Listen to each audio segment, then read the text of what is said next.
আজকে আমি আপনাদের সাথে আলোচনা পেশ করার জন্য মহাবিশ্বের মহাবিশ্বয় মহাগ্রন্থ আল কোরআন আল কারীম থেকে একটি সূরা তেলাওয়াত করেছি। হয়তো আপনারা অনেকে বুঝতে পেরেছেন আমি কোন সূরা তেলাওয়াত করেছি।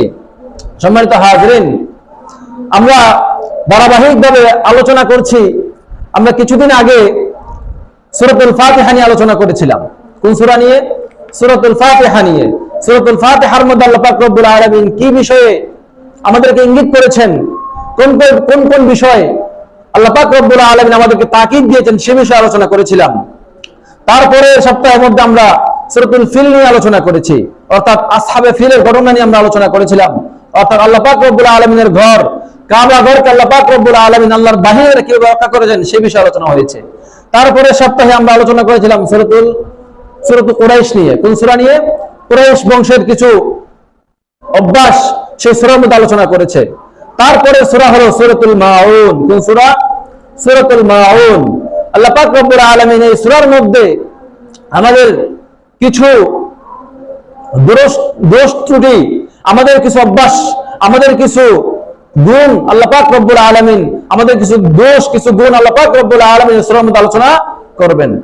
আসুন আমরা সর্বপ্রথম জেনে নেই যে আল্লাহ পাক রব্বুল আলামিন এই সূরাকে মাউন নামে কেন নাজিল করেছেন। এই সূরার নাম সূরা মাউন কেন হলো? আসলে মাউন মানে হলো ব্যবহৃত পণ্য, ব্যবহৃত জিনিসপত্রের নাম হলো কি? মাউন। অর্থাৎ আমরা যে ঘরের মধ্যে ছোট ছোট জিনিস রাখি, দাও, কুড়াল, লবণদানি, মরিচের গুঁড়া, হলুদের গুঁড়া, এরকম ছোটখাটো জিনিস যেগুলো আছে সেই সমস্ত জিনিসকে বলা হয় কি? মাউন। তাহলে এই জিনিস সম্পর্কে সূরা নাযিল করার কারণ কি? কেন আল্লাহ পাক রব্বুল আলামিন এই ছোটখাটো জিনিস নিয়ে কেন সূরা নাযিল করলেন? আল্লাহ পাক রব্বুল আলামিন আমাদেরকে শিক্ষা দিচ্ছেন, আমাদেরকে জানিয়ে দিচ্ছেন যে মানুষ বড় জিনিস নিয়ে তো কৃপণতা করেই, সাথে সাথে এই ছোটখাটো জিনিস যেগুলো আছে, দাও, কুড়াল, লবণদানি, লবণ, মরিচ, এগুলো নিয়ে মানুষ কি করে? কৃপণতা করে। আল্লাহ পাক রব্বুল আলামিন আমাদেরকে সতর্ক করছেন যাতে আমরা এই ছোটখাটো জিনিস নিয়ে কি না করি? কৃপণতা না করি। অনেক সময় দেখা যায় আমাদের পাশের ঘর, আমাদের প্রতিবেশী, তার ঘরে অনেক সময় লবণ ফুরিয়ে যায়। কি ফুরিয়ে যায়? লবণ ফুরিয়ে যায়, অথবা মরিচের গুঁড়া ফুরিয়ে যায়, অথবা তেল ফুরিয়ে যায়, যায় না? আমরা কি করি? পাশের বাড়ি থেকে আমরা উধার নেই। কি নেই? উধার নেই। যে আমাকে 1 কাপ লবণ দিন, আমি আপনাকে কি করব? দিয়ে দিব। আমাকে 1 কেজি চাউল দিন, আমি আপনাকে পরে কি করব? দিয়ে দিব। আমাদের মধ্যে অনেকে আছে এই সামান্য জিনিস দিতে কি করে? কৃপণতা করে। অনেকে কি করে? সামান্য জিনিস দিয়ে মিথ্যা কথা বলে, বলে না? আল্লাহ পাক রব্বুল আলামিন তাদেরকে ইশারা করে বলছেন, আর আইতাল্লাযী ইউকাযযিবু বিদ্দীন। এই আয়াতের শেষের আয়াতের মধ্যে আল্লাহ পাক রব্বুল আলামিন বলেছেন ওয়ায়ামনাউনাল মাউন, ওয়ায়ামনাউনাল মাউন। ইয়ামনাউন মানে হলো বাধা দেয়। কি দেয়? বাধা দেয়। আর মাউন মানে হলো ব্যবহৃত জিনিসপত্র। তো যারা এই ব্যবহৃত জিনিসপত্র নিয়ে কি দেয়? বাধা দেয়, মানা করে, আল্লাহ পাক রব্বুল আলামিন তাদের জন্য কি বলেছেন? ধ্বংস বলেছেন। কি বলেছেন? ধ্বংস বলেছেন। এজন্য সম্মানিত হাজরিন, ঘরের মা বোনরা, আমরা খুব খেয়াল রাখবো এই সাধারণ যেগুলো ছোট্ট ছোট জিনিস আছে, এগুলো যদি কেউ আমার প্রতিবেশী আমার থেকে চায়, তাহলে আমরা এগুলো কখনো কি করবো না? কৃপণতা করবো না। আবার দেখা যায় এই সামান্য জিনিসগুলোতে মানুষ এমনি চায় না, ঠেকে পড়ে চায়, ঠেকায় পড়ে গিয়ে চায়। কিভাবে চায়? মানুষ কেউ তো আর ইচ্ছা করে নিজের সম্মান তো কেউ নষ্ট করতে চায় না। তখন চায় লবণ, তরকারি, চুলায় রান্না বসিয়েছে, চুলায় কি বসিয়েছে? রান্না বসিয়েছে, দেখছে হঠাৎ লবণ শেষ হয়ে গিয়েছে, হঠাৎ তেল শেষ হয়ে গিয়েছে। এখন বাজারে গেলে দেখা যাবে তার তরকারি রান্নাতে দেরি হয়ে যাবে, অথবা আগুনের তাপে তার তরকারিটা পুরো নষ্ট হয়ে যাবে। এজন্য কি করে? পাশের বাড়িতে গিয়ে, প্রতিবেশীর কাছে গিয়ে সামান্য লবণ চেয়ে নিয়ে আসে। কি করে? লবণ চেয়ে নিয়ে আসে। তো আমরা চেষ্টা করব, যদি আমার প্রতিবেশী আমার থেকে লবণ চায়, যদি আমার প্রতিবেশী আমার থেকে দা কুড়াল চায়, আমি সেটা কি করব? দিয়ে দিব। আবার অনেকের অভ্যাস খারাপ আছে। কি আছে? অভ্যাস খারাপ আছে যে সে বাড়িতে কোনো বাজার করে না, সব সময় একদিন এর কাছে আরেকদিন ওর কাছে, এরকম সবসময় চাইতে থাকে। এরকম অভ্যাস আবার খারাপ করা যাবে না। মানুষের ঠেকা বেঠেকা আছে না নাই? অবশ্যই আছে। একজনের দুঃখে, একজনের সুখে আমরা যদি আরেকজন তাকে সাহায্য করতে না পারি, তাহলে আমরা কি মানুষ হলাম? আমরা আর কি মানুষ হলাম? সাহাবীদেরকে দেখুন না, সাহাবীরা তাদের বউকে পর্যন্ত দান করে দিয়েছেন। কাকে দান করে দিয়েছেন? তার কোন সাহাবী দুটি বউ আছে, দেখছে আরেকজন সাহাবী কষ্ট করছে, বিবাহ করতে পারছে না, তখন সেই সাহাবী তার বউকে তালাক দিয়ে তাকে দিয়ে দিয়েছেন। সুবহানাল্লাহ। মক্কা থেকে যখন আল্লাহ রাসূল সাল্লাল্লাহু আলাইহি ওয়াসাল্লাম হুকুম দিলেন তোমরা মদিনায় সফর করো, মদিনায় কি করো? হিজরত করো, তখন যখন সাহাবীরা মক্কা থেকে মদিনায় চলে গেলেন, মক্কায় তাদের অনেক অনেক ধনভাণ্ডার আছে, অনেক ঘরবাড়ি আছে, অনেক বড় বড় ব্যবসা, সেগুলো ফেলে তারা চলে গেলেন কোথায়? মদিনায়। কোথায় চলে গেলেন? মদিনায় চলে গেলেন। মদিনায় যাওয়ার পরে তাদের থাকার জন্য ঘর নেই। কি নেই? থাকার জন্য ঘর নেই, খাওয়ার জন্য চাউল নেই, খাওয়ার জন্য আসবাবপত্র নেই, ব্যবসা করার জন্য টাকা পয়সা নেই। তখন তারা কি করবে? তখন তারা কি করবে? তখন আল্লাহ রাসূল সাল্লাল্লাহু আলাইহি ওয়াসাল্লাম মদিনায় যে সমস্ত সাহাবীরা ছিল, মদিনায় যে সমস্ত আনসার সাহাবীরা ছিল, তাদেরকে ডেকে আল্লাহ রাসূল সাল্লাল্লাহু আলাইহি ওয়াসাল্লাম একটা সমাবেশ করলেন। কি করলেন? সমাবেশ করলেন। আল্লাহ রাসূল সাল্লাল্লাহু আলাইহি ওয়াসাল্লাম তাদেরকে বললেন, দেখো তোমাদের মাঝে আমরা এসেছি এখানে কি মেহমান হিসেবে, মুহাজির হিসেবে, আমাদের ঘর বাড়ি সবকিছু ছেড়ে দিয়ে, আমাদের ব্যবসা বাণিজ্য সবকিছু ছেড়ে দিয়ে আমরা তোমাদের এখানে এসেছি। তোমরা আমাদের যে সমস্ত সাহাবীরা আছে, তোমরা এই সমস্ত সাহাবীদেরকে দেখে রেখো। তোমরা কি করো? এই সমস্ত সাহাবীদেরকে দেখে রেখো। সাহাবীদের যদি কোনো কিছু প্রয়োজন হয়, সাহাবীদের যদি কোনো কিছু দরকার হয়, তাহলে তোমরা কি করো? সাহাবীদেরকে সাহায্য করো। তো মদিনার সাহাবীদের নাম ছিল আনসার। কি নাম ছিল? আনসার। আনসার মানে হলো সাহায্যকারী। আনসার মানে কি? সাহায্যকারী। যেহেতু আল্লাহ রাসূল সাল্লাল্লাহু আলাইহি ওয়াসাল্লাম তাদেরকে হুকুম দিয়েছেন, সেজন্য প্রত্যেকজন সাহাবী এক একজন মুহাজির সাহাবীকে নিয়ে তারা চলে গেল তাদের বাগানে। কোথায় চলে গেল? কেউ চলে গিয়েছে তাদের বাগানে, যাদের বাগান বেশি আছে তারা বাগানে চলে গিয়েছে, যাদের বউ বেশি আছে তারা তাদের বাড়িতে চলে গিয়েছে, যাদের ব্যবসা বাণিজ্য বেশি আছে তারা কোথায় চলে গিয়েছে? তাদের বাজারে চলে গিয়েছে। যে আনসার সাহাবীরা মুহাজির সাহাবীদেরকে বলল, দেখো তোমার কি লাগবে এখান থেকে তুমি নিয়ে নাও, তোমার কি লাগবে তুমি এখান থেকে নিয়ে নাও। তখন সাহাবীরা, অনেক সাহাবী তাদের মধ্যে থেকে তাকওয়াবান ছিল, তারা এগুলো নিতে কি করতো? গায়রত, লজ্জাবোধ করতো। তারা বলল না না। তাদের মধ্যে একজন সাহাবী ছিল আব্দুর রহমান ইবনে আউফ। কি নাম ছিল? আব্দুর রহমান ইবনে আউফ। আব্দুর রহমান ইবনে আউফকে নিয়ে এক আনসার সাহাবী তার বাগানে চলে গেল। কোথায় চলে গেল? বাগানে চলে গেল। তার দুটি বাগান ছিল। কয়টি বাগান ছিল? দুটি বাগান ছিল। তার বাগানে নিয়ে গিয়ে বলল, তোমার এই বাগান দুটি থেকে তোমার যেটি পছন্দ হয় তুমি সেটি নিয়ে যাও। সুবহানাল্লাহ। কি দয়া দিল, কি রহম দিল। কি বললো? তোমার এই দুটি বাগান থেকে যে বাগানটি তোমার পছন্দ হয় সে বাগানটি তুমি কিনে কি করো? নিয়ে যাও, নিয়ে তুমি এখান থেকে ব্যবসা বাণিজ্য শুরু করো। আব্দুর রহমান ইবনে আউফ বললেন, না না, তোমার এই বাগান আমার দরকার নেই, তোমার এই বাগান আমার লাগবে না, তুমি আমাকে তোমাদের বাজারটা আমাকে চিনিয়ে দাও, তোমাদের বাজারটা আমাকে চিনিয়ে দাও, আর এখানে ব্যবসা বাণিজ্যের কি নিয়ম নীতি আছে সেগুলো আমাকে একটু কি করো? জানিয়ে দাও। আমি মক্কায় থাকতে আমি কি করতাম? ব্যবসা করতাম। আমার ব্যবসার পলিসি জানা আছে, ব্যবসার সিস্টেম আমার জানা আছে, আমি ব্যবসা করে খেতে পারবো। তখন আব্দুর রহমান ইবনে আউফকে কি করলো? বাজারে নিয়ে গেল, সেখানে সে ব্যবসা শুরু করলো। সেখানে কি করলো? সে ব্যবসা শুরু করলো। সেখানে ব্যবসা করতে করতে সে মোটামুটি কিছু টাকা ইনকাম করতে পেরেছে। তারপর আরেক সাহাবীকে নিয়ে গেল তার বাড়িতে, বলল, আমার দুটি বউ আছে, তোমার তো টাকা পয়সা নেই, তোমার ঘর বাড়ি নেই, তুমি মক্কা থেকে এসেছো, তোমাকে কেউ এখানে কি করবে না, মেয়ে তোমার সাথে কেউ বিবাহ দিবে না, তো তুমি আমার একটি বউ আমি কি করি? তালাক দিয়ে দেই, তুমি সেই বউকে তুমি কি করো? বিবাহ করে নাও। সুবহানাল্লাহ। কি ঈমান, কি তাকওয়া, কি ভয় আল্লাহ। আল্লাহ রাসূল সাল্লাল্লাহু আলাইহি ওয়াসাল্লাম বলেছেন তাদেরকে দেখার জন্য, তারা তাদের বউকে দিয়ে দেওয়ার জন্য তারা কি হয়ে গেল? রাজি হয়ে গেল। সুবহানাল্লাহ। তারপরে ইয়ারমুকের ঘটনা তো সবার আমাদের জানা। ইয়ারমুকের যুদ্ধের মধ্যে সাহাবীরা যুদ্ধ করতে করতে ক্লান্ত হয়ে গিয়েছে। কি হয়ে গিয়েছে? ক্লান্ত হয়ে গিয়েছে। ক্লান্ত হয়ে তারা পানির পিপাসায় সবাই ছটফট করতে শুরু করে দিয়েছে। হঠাৎ একজন সাহাবী, ওখানে একজন এলাকার মানুষ এক জগ পানি নিয়ে এসেছে। কি নিয়ে এসেছে? এক জগ পানি নিয়ে এসেছে, পানিটা এক সাহাবীর হাতে দিয়েছে। পানিটা কি দিয়েছে? একজন সাহাবীর হাতে দিয়েছে। অথচ সেখানে সমস্ত সাহাবী পিপাসার্ত, সমস্ত সাহাবীর পানির পিপাসায় তারা মরে যাবে এরকম অবস্থা।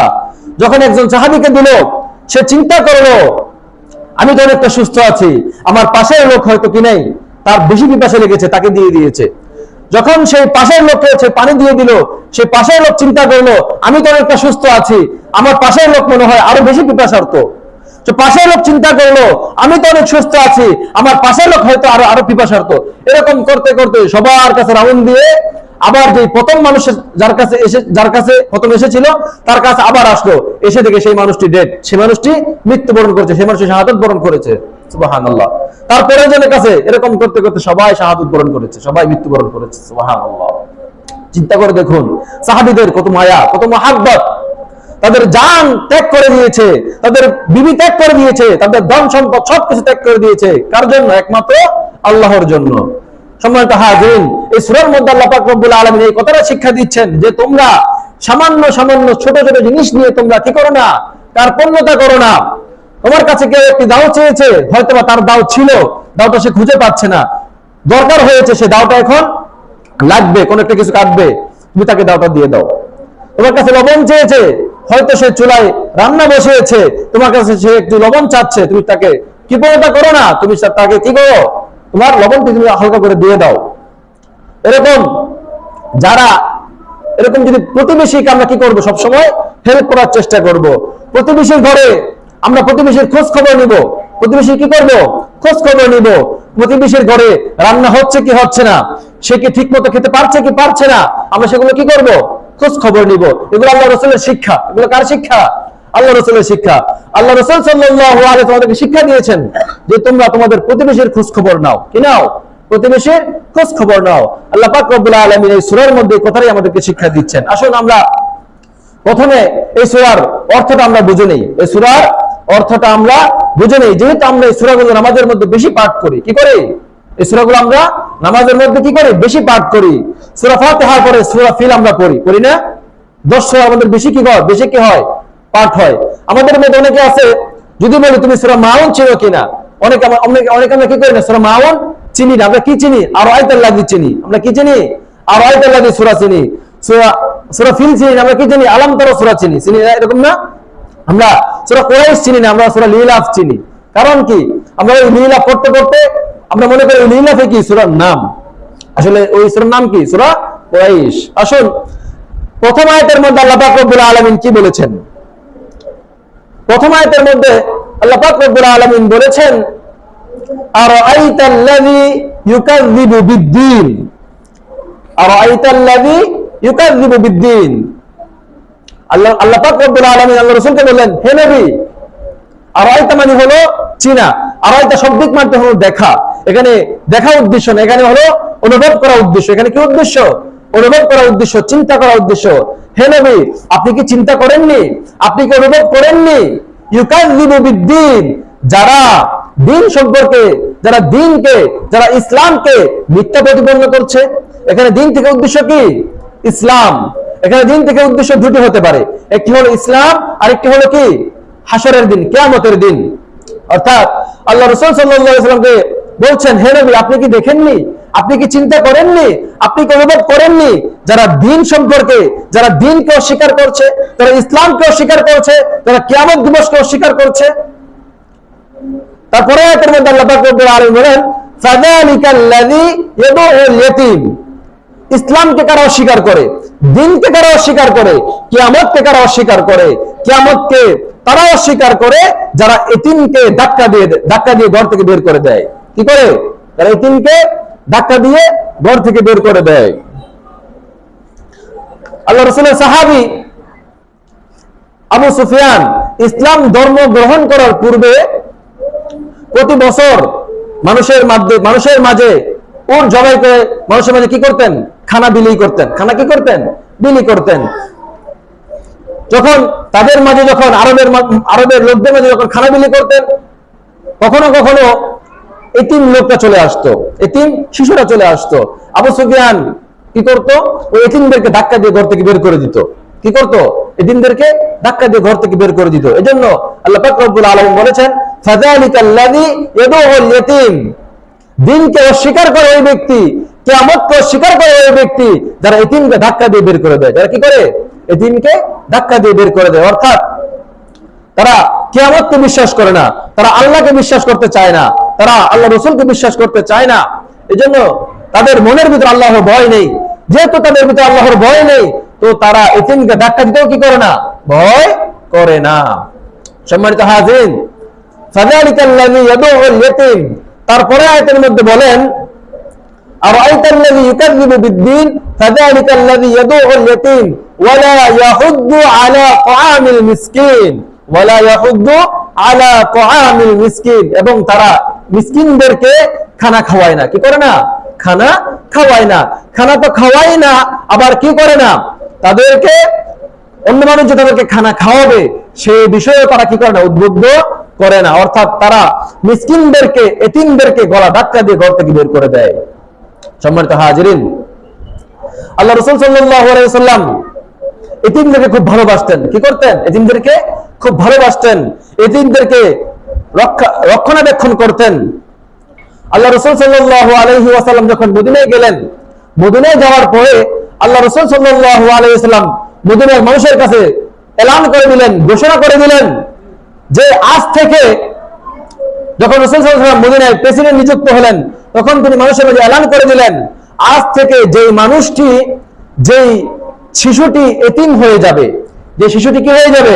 এতিম হয়ে যাবে, তার দায়িত্ব আমার। তার দায়িত্ব কার? অর্থাৎ এতিমের দায়িত্ব আল্লাহ রাসূল সাল্লাল্লাহু আলাইহি ওয়াসাল্লাম নিজের কাঁধে নিয়ে নিয়েছেন। সুবহানাল্লাহ। আবার আরেকটি ঘোষণা করেছেন, আজ থেকে যে মহিলা বিধবা হয়ে যাবে, সেই বিধবার দায়িত্ব কার? আমার। সেই বিধবার দায়িত্ব কার? আমার। আল্লাহ রাসূল সাল্লাল্লাহু আলাইহি ওয়াসাল্লাম এতিমের দায়িত্ব নিয়ে নিয়েছেন। আল্লাহ রাসূল সাল্লাল্লাহু আলাইহি ওয়াসাল্লাম বিধবার দায়িত্ব নিয়ে নিয়েছেন। সুবহানাল্লাহ। এজন্য আমরাও চেষ্টা করব, এতিমকে আমরা কখনো কি করব না? বঞ্চিত করব না। আমার বাড়ির পাশে প্রতিবেশী, সে যদি এতিম হয়, সে যদি গরিব হয়, সে যদি খানায় কষ্ট পায়, সে যদি পড়ালেখায় কষ্ট পায়, তাহলে আমরা কি করব? তাদের দেখাশোনা করব। এটা আল্লাহ রাসূলের শিক্ষা। আল্লাহ পাক রব্বুল আলামিন পবিত্র কোরআনের মধ্যে সূরা মাউনের মধ্যে শিক্ষা দিয়েছেন। সুবহানাল্লাহ। আমরা যেরকম সামান্য জিনিসে যেরকম কৃপণতা করব না, এতিমকে দেখাশোনা করার ক্ষেত্রে আমরা কি করব না? কৃপণতা করব না। সম্মানিত হাজিরিন, তারপরে আয়াতের মধ্যে আল্লাহ পাক রব্বুল আলামিন আরেকটি কথা বলেছেন, ফাওয়াইলুল লিল মুসাল্লিন আল্লাযীনা হুম আন সালাতিহিম সাহুন। অর্থাৎ মুনাফিকদের আরেকটি আলামত হলো তারা নামাজের মধ্যে কি করে? অলসতা করে। কি করে?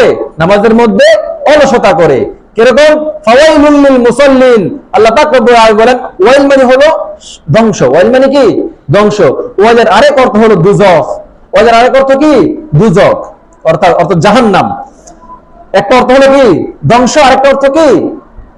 জাহান্নাম। অর্থাৎ ফাওয়াইলুল লিল মুসাল্লিন, ধ্বংস ওই নামাজের জন্য। ধ্বংস, চিন্তা করে দেখুন কত বড় কথা। নামাজের জন্য ধ্বংস। কার জন্য ধ্বংস? সাধারণ মানুষের জন্য নয়। কার জন্য? যে নামাজ পড়ে তার জন্য ধ্বংস। কত বড় কথা নয়? নামাজ আল্লাহর একটা হুকুম, যে নামাজ পড়ে, আমরা জানি যে নামাজ পড়ে সে তো মুক্ত, সে নাজাত পেয়ে যায়, সে তার জন্য জান্নাত অবধারিত হয়ে যায়। কিন্তু আল্লাহ পাক রব্বুল আলামিন কি বলছেন? ধ্বংস ওই নামাজের জন্য। ধ্বংস ওই নামাজের জন্য। আল্লাযীনা হুম আন সালাতিহিম সাহুন। যে নামাজি নামাজের মধ্যে অলসতা করে। যে নামাজি কি করে?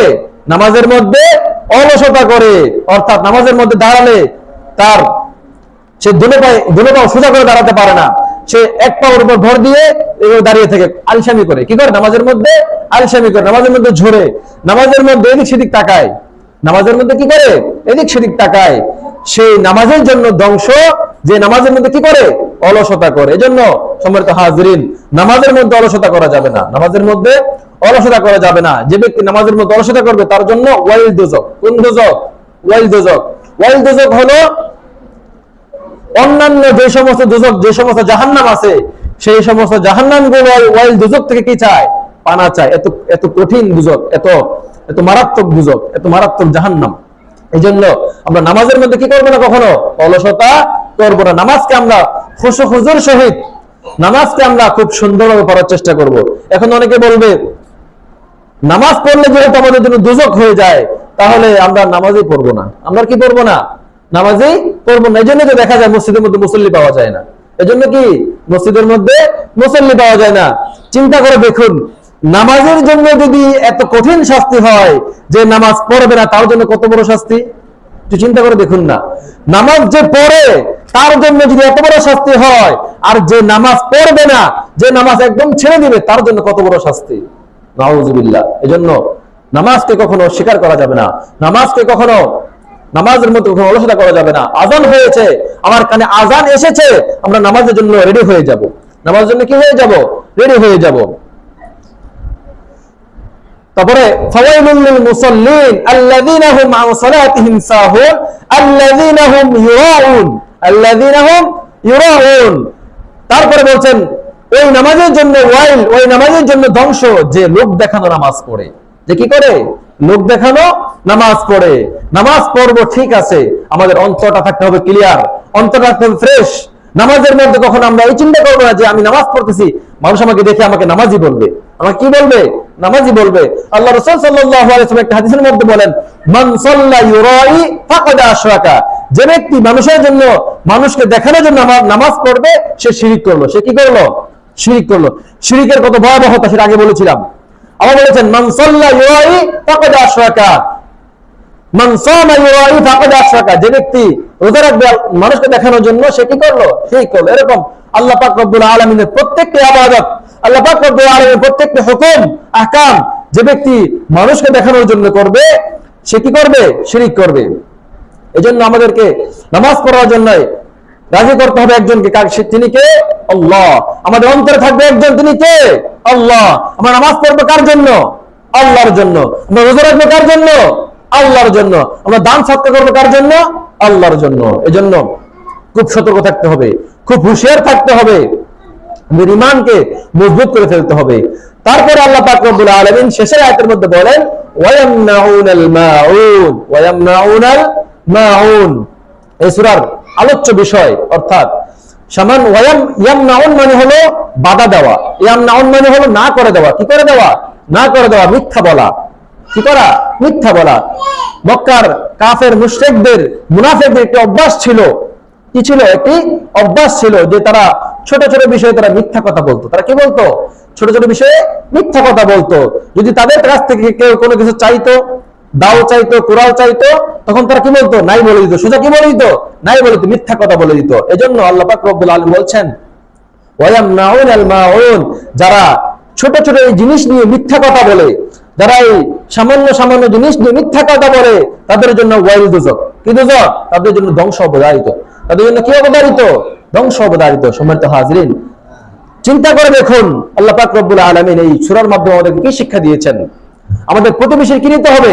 খোঁজ খবর নিতে হবে। কি নিতে হবে? প্রতিবেশীর খোঁজ খবর নিতে হবে। আমার চলার মতো সামর্থ্য আছে, আমার 5 তলা বিল্ডিং, আমার পাশের বাড়িটা ভাঙাচোরা টিনের বাড়িতে শুয়ে আছে, তাকে আমার খবর নিতে হবে। আমি ইনকাম করতে পারছি, আমার পাশের একজন প্রতিবেশী, তার হাত নাই, পাও নাই, সে বিছানার মধ্যে শুয়ে কাতরাচ্ছে, সে ইনকাম করতে পারছে না, তার খবর নিতে হবে। আমার বাড়ির পাশে একজন ছেলে পড়ালেখা করতে পারছে না টাকার অভাবে, তাকে একটু সাহায্য করতে হবে। তাকে একটু কি করতে হবে? সাহায্য করতে হবে। আমার প্রতিবেশীর ঘরে চাল নেই রান্না করার জন্য, তাকে একটু চাল দিয়ে আমাদের সাহায্য করতে হবে। আমার প্রতিবেশীর ঘরে আগুন জ্বালানোর জন্য লাকড়ি নেই, তাকে একটু লাকড়ির ব্যবস্থা করে দিতে হবে। এটা হলো ইসলামের শিক্ষা। এটা কিসের শিক্ষা?